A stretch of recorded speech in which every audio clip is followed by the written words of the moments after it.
So when you're going for accuracy in the saying, it's like throwing a rock in a glass house. It's more accurate to say that the ground in the Chicago of the Tower of Chicago, when you go on the top story, and that's the closest thing to a glass house other than a greenhouse. Like when you plant plants, that's kind of glass house, but more so I'd say that the ground of the tower, the floor being glass, trumps the greenhouses, because a lot of the times those greenhouses aren't even glass, they're just like some plastic. I wish someone had more of a understanding for like a vocabulary made for fixing. And so when you say you're fixing the screen but you're really fixing the mount is totally different. But to someone watching outside, meaning like not inside the wall, the mount is behind the TV, so you can't see how they're fiddling with the TV handling the mount. Makes sense for them to say I'm fixing the screen when really it has nothing to do with the screen being fixed. That's more electric and the mount is more mechanical. Like, yeah, because you can't see the mount because you're not behind the wall. If you were behind the wall, you could see it, but if the wall was glass, you would need a glass house. It's like throwing a rock in a glass house. Everyone knows about that, but no one actually has ever done it. So what if a pine cone melted and it turned like into one of these nodes? In computer science, this is called a node, and this is a bridge. Pine cone has little like wooden ledges, wooden scaffold. In any case, it is reminiscent of petals, little wooden petals. And so how similar would that be to this, given the fact that like if a meteor hit the beach, the sand would turn into glass, and I hate walking on the beach because I think I'm going to step on a piece of glass. I mean, how similar is the irony if it were all of a sudden to turn to glass for no reason? No reason being a meteor striking it without me knowing it had, which would be very ironic because meteor strikes are really loud and robust, and I would have to be deaf and blind. What's the term for someone who can't like feel? They don't have any nerves, so their sense of touch is gone. What's the name of that? Is it like a paraplegic, where if you get your spine broke, like you lose your ability to feel your legs, but you probably could still feel your head? Like all this stuff is really like computer-like. When I think about like computer science, you write a program and you tell it to do what you want. If you were trying to like hurt people, you could make something to have it like cut out your sense of taste. Oh my gosh, that's what the virus corona does. Whenever you get it, you lose your sense of taste temporarily. What's the name of that? It's not deaf, it's not blind, no taste. If someone has no taste, and that's like, that could be derogatory in the future because people always say, you don't have any taste. But then what if someone literally didn't have any taste for a reason such as a COVID-19, where they didn't even know they had it, they were asymptomatic. One day they just didn't have any taste. And that would be a derogatory term when someone didn't really mean it for it to be. They were just trying to use the icebreaker for small talk. That's why it's fun to hear other languages that are English, but they use words differently. And then who's more systematically sound for future adaptations. And this can be a product of opinion, quite literally. And yeah. Already on the internet, there's webmasters and hackers, and technically those are like wizards, especially if nowadays they've got quantum computers that are computers that can change that area that you're around, land. And when you look at the history of other things, such as stuff that shouldn't have happened, but it possibly did. But we just don't know any better, but everyone knows of it, so it's actually a logistic. Such as King Arthur and the Knights of the Round Table was where Merlin performed magic in the medieval era. Do you think there ever was a thing of a wizard?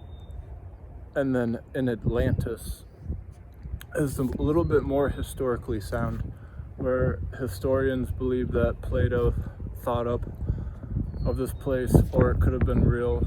It was one or the other. And it had ships that flew around, and it had this white like energy that blew up the whole city and sunk it, capsized the entire. And then the third one, which is more prevalent but less historically sound, would be like ghosts, and if they're real or fake, and this whole time ghosts have been around. And if they're real, then you have to say that stuff can move on its own, because ghosts can move things on its own, people would argue. How many things are real versus just a sloppy copy? And is a sloppy copy similar to a clone if you don't know any better? Well, what would be the difference in food with food and GMO? If you have like an egg and then it is a chicken egg and it isn't like sterilized, is that a sloppy copy? I've never seen this before, and it reminds me of a spaceship that kept flying in a triangle and then shot out for no reason, and then this mosquito is going up and down, and then it'll fly out for no reason, but it won't disappear when it flies out. So the reason why like stuff like this happens is like because it doesn't have to do it in the future, so it's doing these iterations. And actually I was talking to a Mexican guy today, and he was explaining to me how he makes clones, and I know we were like bullshitting, but then he showed me like a tribal dance that he did, and he said his clones are one dimension, and his tribal dance was he was just standing still and moving his legs up and down, and his back was hunched over. And I told him you can't be like controlling clones, because those are spirits and those are going to come and get you, and I'm Christian and I don't believe in that kind of thing. And then the only reason I was talking to him because he offered me a ride on his motorcycle, and I was walking, and like I went on the back of his motorcycle because he wanted me to, and I was just going a really short distance down the road. And he, before he showed me his tribal dance, he said, "Have you ever pet a wolf?" And I was like, no, I don't trust animals because they can hurt me. And then he also said he was like a religion that I haven't heard of, and it sounded like Abraham and Allah were in it. And I asked him about that, and he was like, yeah, I know about them. He was like, Abraham wrote, and I think he was important in writing, and I told him about Christianity. And then he said his clones were like android a bit, and like I was like, are they flesh or robot? And he said flesh. And he knew English, but I could tell he was an immigrant. And he said he has his license, but he needs his motorcycle license. And he told me, and that's where he showed me his dance on the side of the road. I don't know, man. This is the weirdest thing. I actually was asked to hitchhike, so I was doing a hitchhike thing. And now the mosquito's done. No, it's back. So it's doing it over a power vessel, and what UFOs are seen doing is flying over nuclear reactors and hovering over them. And that's oddly similar to what this mosquito is doing over this power vessel. So how much is this power vessel like, oh, now he's got two of them doing it? I have never seen anything.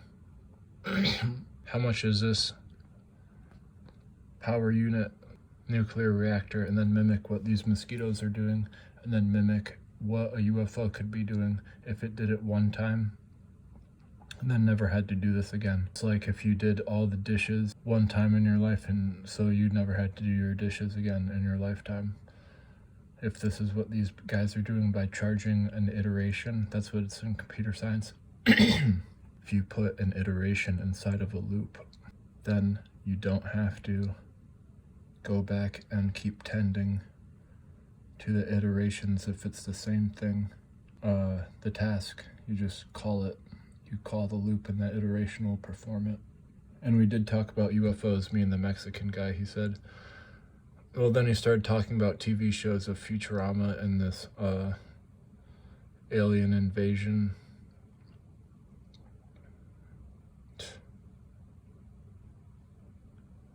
What the virus and then most of tech, it's hard to grasp is just because you can't see it. I was bending this and squeezing it, the juice tilting it out one end, and the juice was building up on the opposite end. I had to turn it the opposite way in order for it to even leach out properly. I put all the cheese on top so it's stacked really high right there, so the bottom layers aren't even getting it unless you like crunch it in after it's been melted so that it can melt down through the middle layer. And beans are still wet on the bottom, and the rice I flipped on top, and the rice, these things on the top are just the ones that didn't stick to the bottom of the last tinfoil.